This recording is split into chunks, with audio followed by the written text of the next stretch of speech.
Boa noite, pessoal. Boa tarde, bom dia, né? A depender de onde o horário que vocês se encontrem assistindo essa aula. Dando continuidade aos tipos de trabalhadores, a gente vai ver aqui ainda,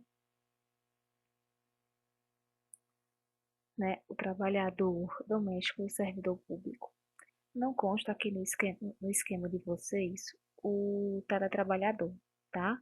Mas eu vou falar sobre ele também, tá? Não consta aqui nesse slide número 2, especificamente, mas ao longo dos slides eu coloquei informações a respeito, né, dessa nova modalidade de trabalho, que é importante, né? Foi trazido pela reforma trabalhista e eu vou citar para vocês, tá certo? Vamos lá. A gente inicia aqui com o trabalhador doméstico, tá? Então, antes de falar e definir o que é o trabalhador doméstico e quem é esse tipo de trabalhador, eu trago aqui o microsistema de regulação do trabalho doméstico. A primeira lei a falar sobre o trabalho doméstico foi a 5859/73. Gente, perdão, não é 73, é 72, tá? É de 1972 a lei. Corrijam aí, por favor.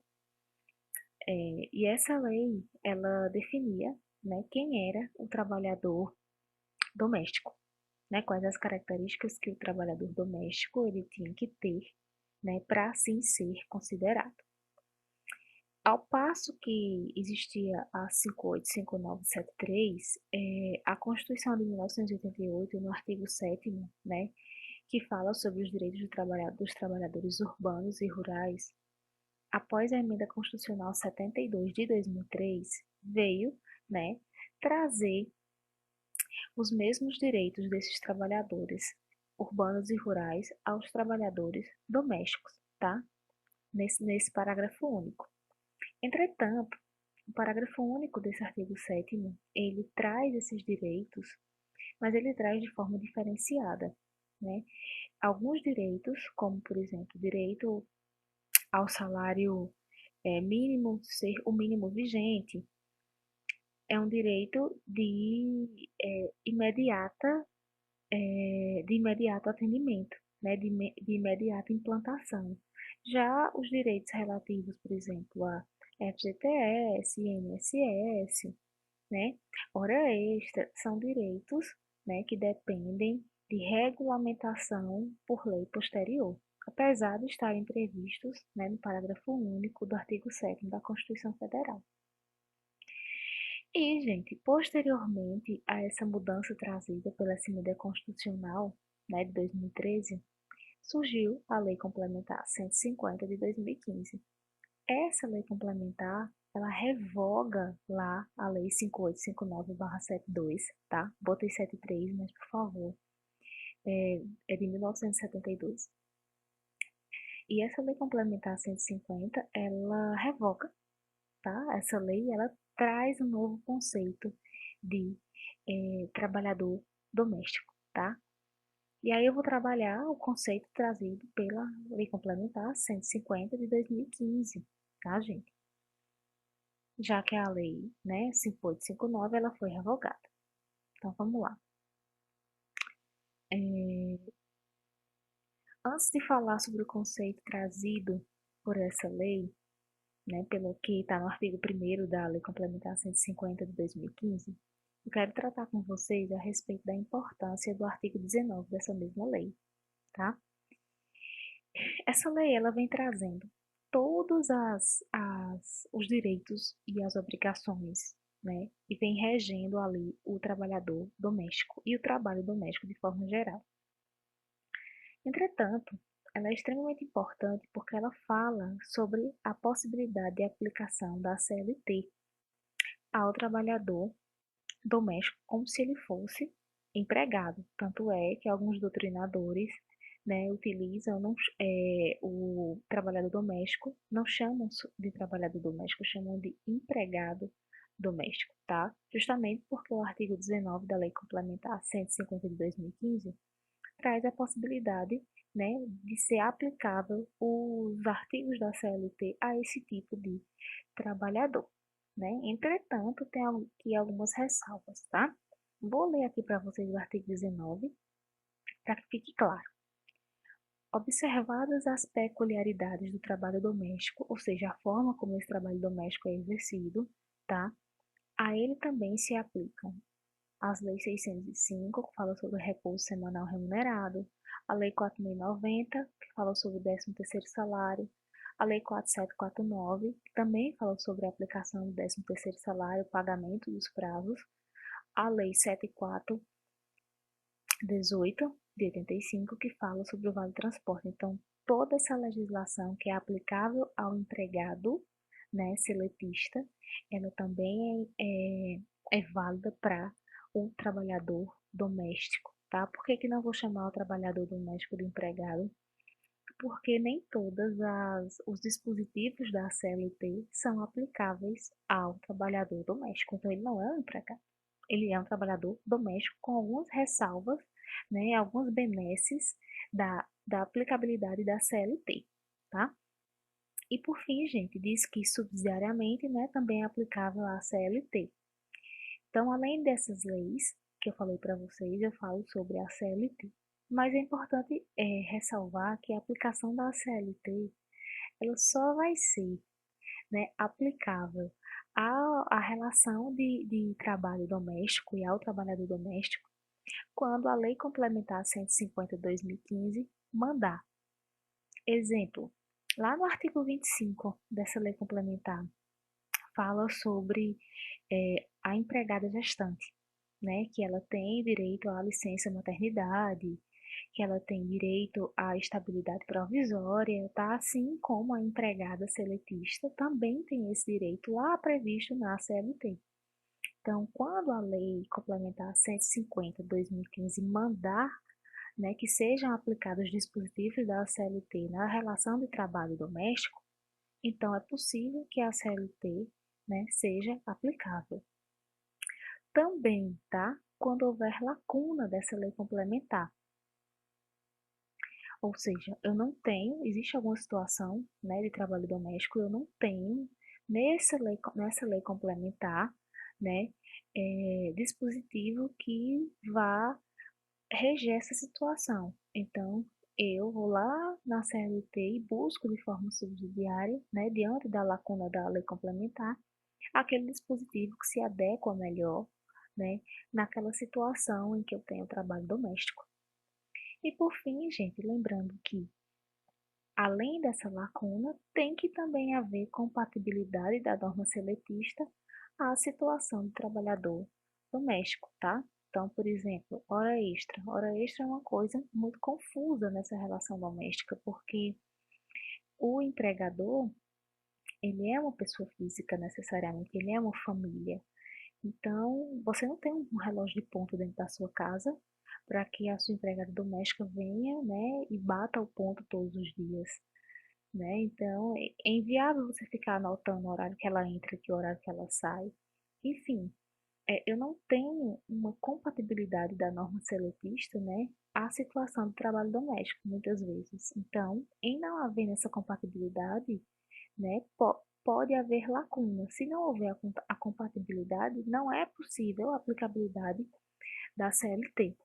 Tá claro para vocês quando é possível aplicar a CLT, tá? Então, de forma geral, a aplicabilidade é da Lei Complementar 150 de 2015.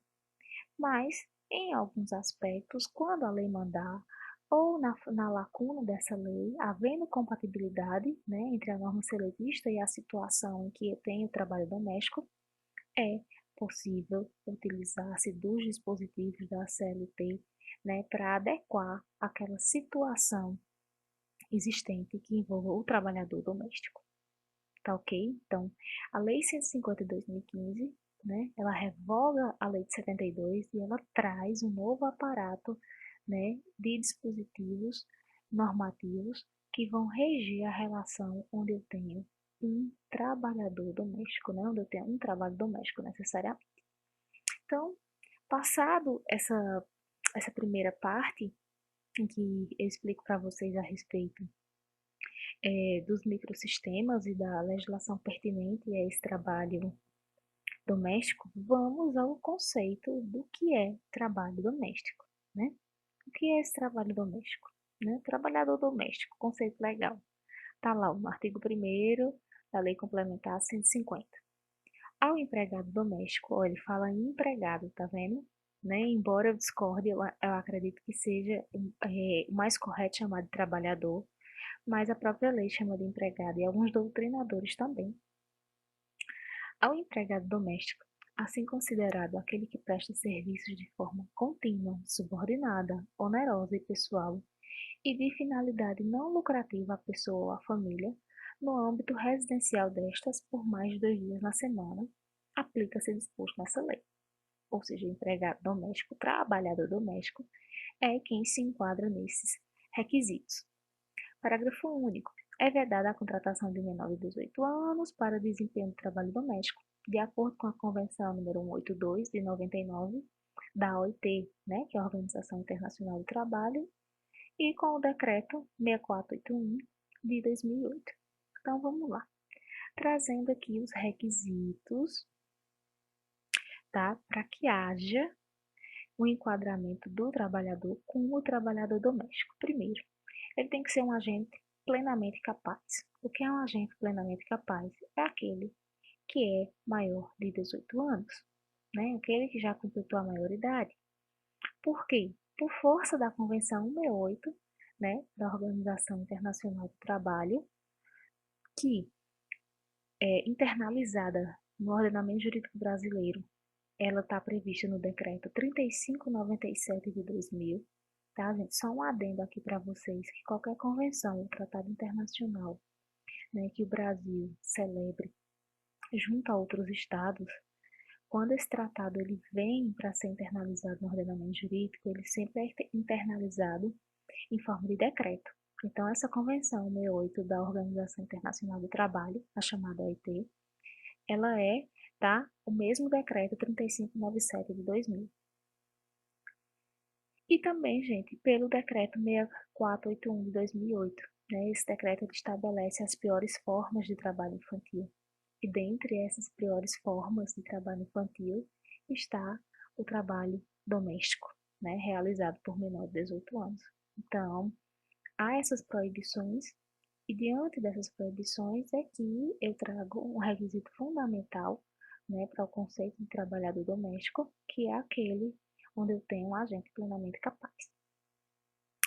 Fora isso, eu tenho a pessoalidade, né, que já falei para vocês anteriormente, quando eu falei sobre empregado, ou seja, o trabalho ele tem que ser prestado de forma pessoal. O trabalhador doméstico, né, contratado, tem que ser ele próprio a realizar aquele trabalho doméstico. Se Maria foi contratada para a casa de João, Maria que tem que prestar esse serviço de forma pessoal. Excepcionalmente, se João, empregador, permitir, né, que haja a troca, a substituição de Maria por uma outra pessoa, aí sim é possível se inferir o quesito da pessoalidade. Mas, de forma geral, né, quem deve executar o trabalho é Maria, ela, na figura dela, pessoalmente.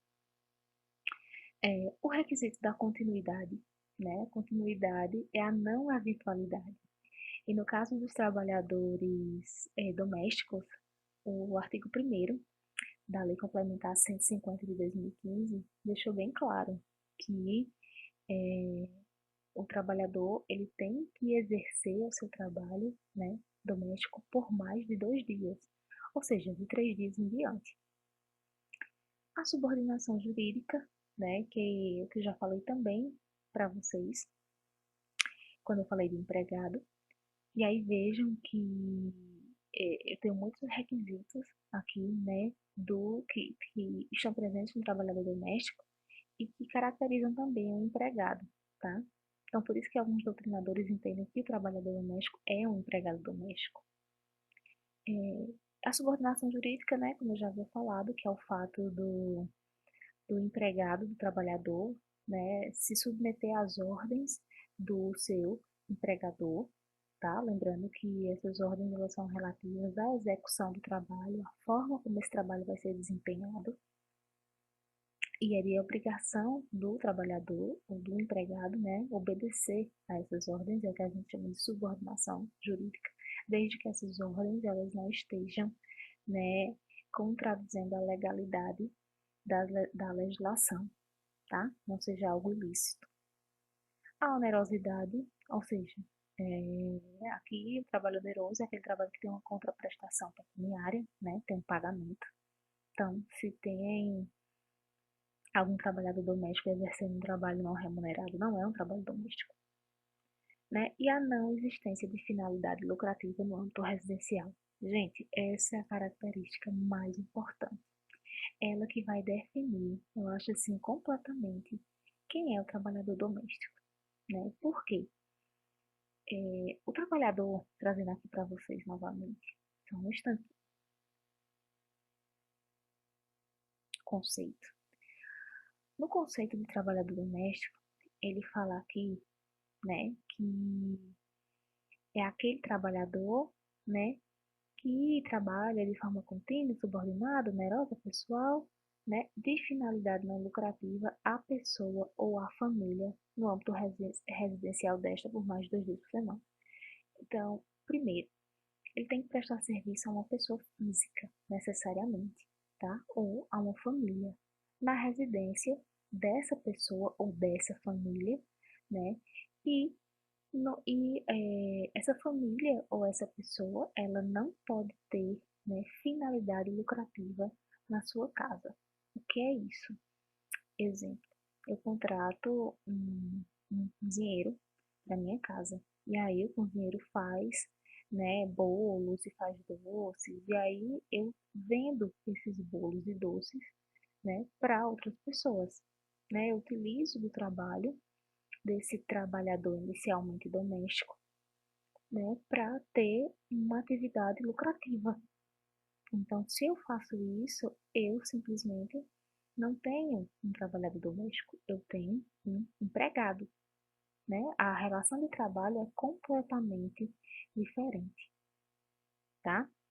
Então, quando eu falo que não deve ter finalidade lucrativa, eu estou falando necessariamente, né, de que a pessoa física que contrate o empregado, o trabalhador doméstico ou a família que o contrate, ela não pode exercer essa atividade lucrativa dentro da sua casa às custas do trabalho do que seria o trabalhador doméstico, tá?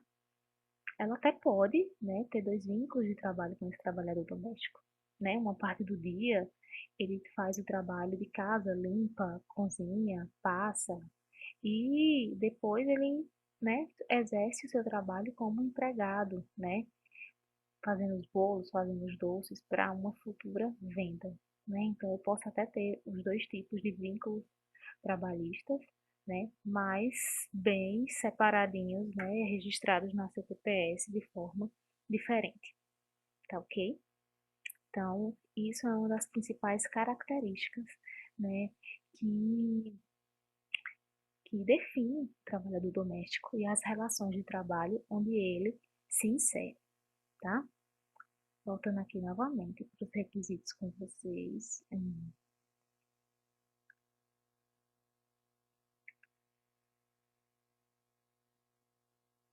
Eu trago aqui alguns exemplos, né? O cozinheiro, a cozinheira, a governanta, a babá, a lavadeiro, o faxineiro, o vigia, o motorista particular, o jardineiro, o caseiro, o piloto particular de avião, helicóptero, o acompanhante de idosos, entre outros. Então, todos esses tipos de trabalhadores são considerados trabalhadores domésticos, tá, gente? Trago uma observação para vocês aqui sobre a aplicabilidade da Convenção 189 da OIT, tá? Por força do artigo 8º da CELT. A Convenção 189 da OIT, né, ela é um tratado internacional, foi firmado pelo Brasil. Entretanto, o Brasil não ratificou esse tratado. E dentro dos procedimentos dos tratados internacionais, né, quando a gente for estudar direito internacional público no nono período, e esperar ainda ser a professora de vocês, a gente vai ver que o procedimento para o tratado internacional ser oficialmente válido é o processo de ratificação. Né? O país, ele pode, o Brasil, ele pode aceitar fazer parte do tratado, ser signatário, mas ele tem que ratificar, ele tem que oficializar isso. Existe um procedimento próprio para ratificação e tal. Essa Convenção 89 da OIT, que fala sobre o trabalho doméstico, definindo o que é o trabalho, né, dando as características, né, bem parecido, o artigo 1º dessa convenção é bem parecido com o artigo 1º da Lei Complementar 150 de 2015. E aí, essa convenção, esse artigo, ele não foi ainda ratificado, então ele não poderia ser utilizado pelo Brasil, tá? Mas ele é sim utilizado à medida que haja lacuna na lei.